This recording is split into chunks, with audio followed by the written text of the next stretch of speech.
So welcome to the TECC Education and Career Center Social Studies Fall 2017. We are working with Rethinking Rural, Global Community and Economic Development in Small Town West by Dan Albright, and this will be Chapter 3. So this is Chapter 3, Small Town and Mass Society. And off to the left here, if you want to pause the video at some point, you can read what the Wikipedia definition of mass society is, and it's something you could type in and learn more about. It's a well-documented concept that was used by many philosophers and writers in the 19th century, looking at what happened to people as mass culture developed. This chapter is pages 41 through 55, so take a second to flip through your handout and find the different sections that we'll be looking at, and they are listed right here for you on the slide. So mass society, in terms of the development of the rural West, was really about technology and the big changes that happened very rapidly in this time period, from the early 1900s up to the 1970s. And in particular, it's really looking at the 1950s to the 1970s. So here we have some pictures of people huddled around the radio. You could suddenly listen to the president or to your favorite radio theater show. And so it was big entertainment for families. And suddenly people all over the nation were listening to the same programs. Above there, you see the development of the tractor, which hugely transformed farm work and reduced the need for farm workers in America. And then below the title here, we have a depiction of industrial and manufacturing industry. So huge manufacturing plants that rose up not just in cities, but also in rural America. And that really changed the economics during this time. So here we have two maps. On the left is the railway system in the 1920s, I believe, and on the right is the highway system by the 1950s. So there was a huge shift from, if you needed to get somewhere, either riding your horse or going in a wagon, or at the very fastest going on trains, which were very irregular and slow and difficult, even though you can see there was major railway systems all over the United States. But the revolution was really this idea of being independent and going someplace alone, getting there quickly, and the development of the highway system. You can imagine, had we kept with the train system, we could have an incredibly fast railway, light rail system across the United States. But definitely the car industries and the oil industries heavily sold Americans on the idea of driving alone and being independent, and it has huge implications on our society today. So in this introductory section, here are your questions. So looking at what was the impact of the increased transportation and communication. Here you see a crowd hovered around as somebody uses the phone for the first time. And the invention of the phone was also a major change in the way that we communicated. You no longer had to rely on the post system and months to maybe get a letter. All of these inventions and these things had a huge impact on farming. And you can look at the rise and fall of American farms from 1940s to 2000. So you're actually going to make a graph that shows that and post it on Classroom. That is in your worksheet, so don't worry about it now. And if people were no longer working on farms, where were they now working? So this was the big shift in the economy and the workforce at this time. So it moves on to talk about resource issues next in this chapter. And we have the HEP versus the NEP. And these two quotes here. The destiny of man is to possess the whole earth, and the destiny of the earth is to be subject by man. If you remember, that was from the last chapter, where this idea is that humans were here to rule over the land and the environment.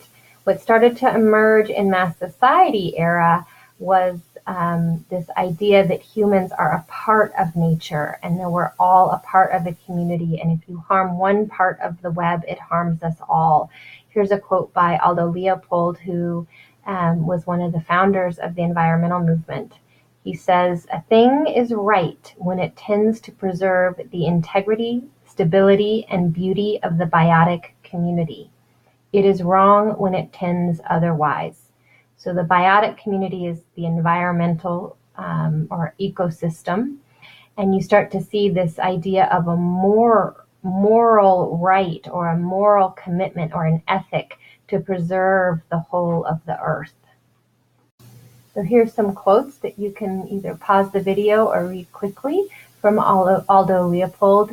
And you start to see this idea of community, meaning not just other human beings, but also the animals and plants with which we share the planet.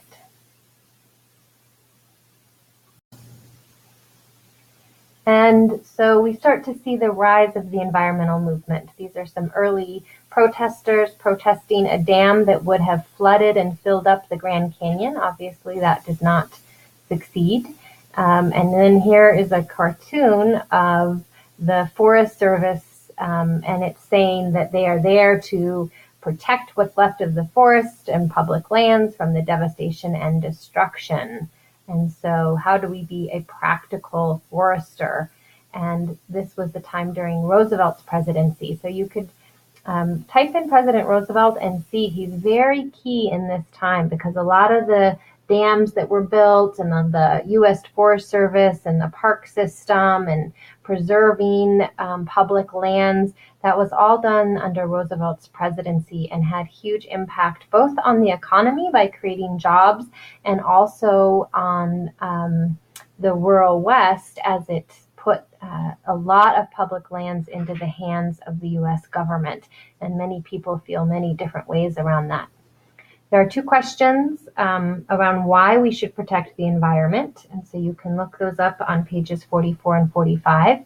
And then what was the result? So all this environmental legislation started to be passed and national parks started to be developed. So you can start to read about that on pages 45 and 46. So even prior to Aldo Leopold was John Muir, and he was really around during the isolation era. And he was one of the people who very much, even already in the late 1800s, was saying that nature had value just for being beautiful. Just its presence had a value that was more important than any kind of economic growth. So you can pause the video here and read these quotes. There's one here that even reminds me of Taus. He says, "Climb the mountains and get their good tidings. Nature's peace will flow into you as sunshine flows into trees.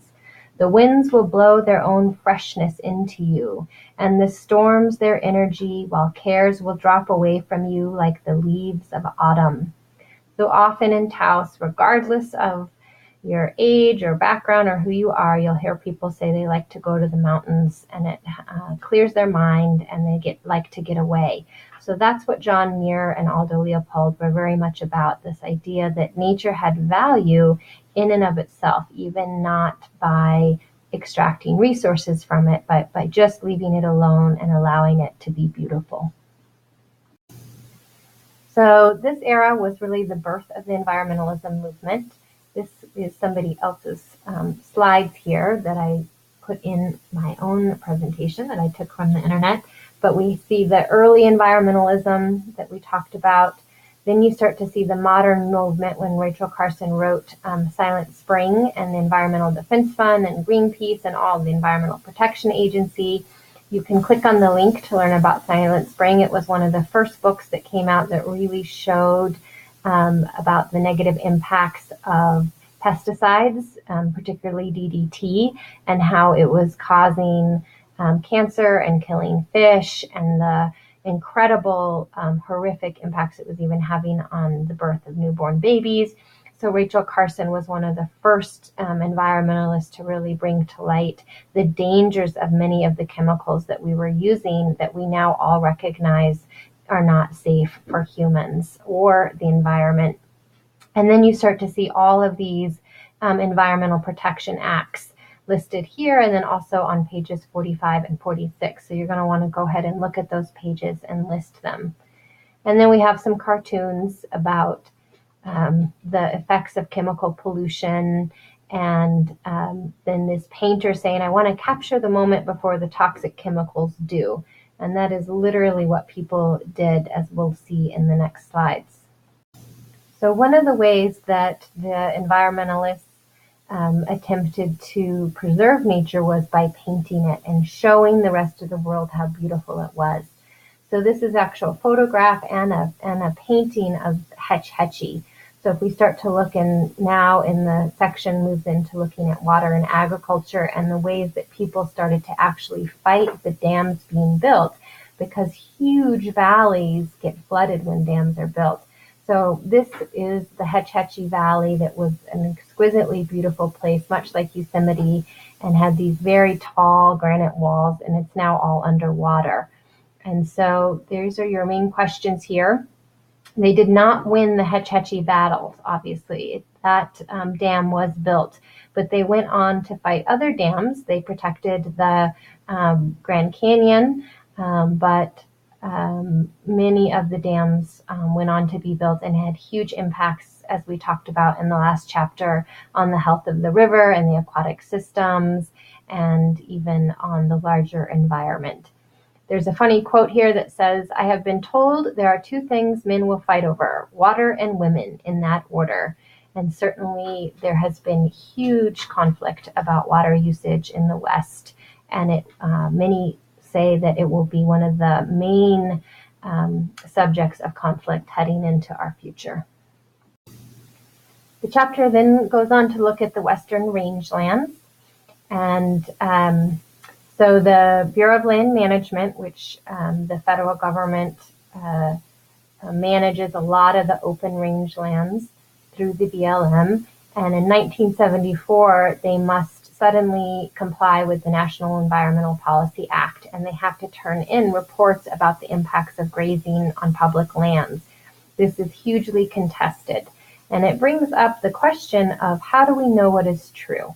What is right? Who is right? Is it the environmentalists or is it the businessmen? So clearly, when environmental impact studies show that either grazing in this case, but it could be mining or deforestation or many other resource extraction activities are harmful to the land, they are forced to shut down, and that costs people billions of dollars and we lose jobs.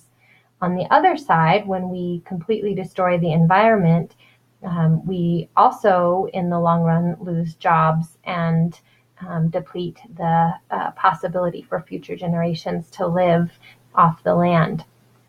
Around this time, though, a lot of scientific evidence did start to come out about the impacts of grazing, and we talked about that a little bit in the last chapter, but there was also showing things that invasive species were brought in. For example, in New Mexico is the classic example. So the picture above is a photograph of what likely New Mexico largely looked like before grazing and cattle brought in the sagebrush.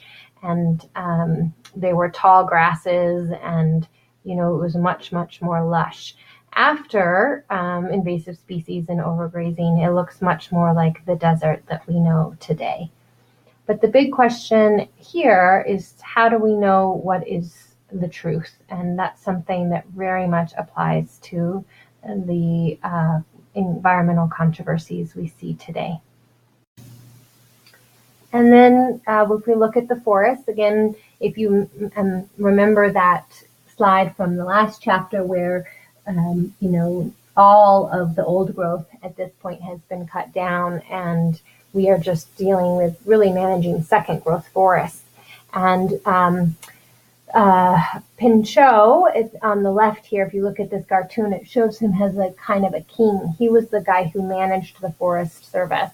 And a lot of the businessmen and miners and timber companies really hated him because he took forest land out of public use, and he managed it. You had to have a permit and you could only cut so much, and people really thought that this was the federal government overstepping their bounds.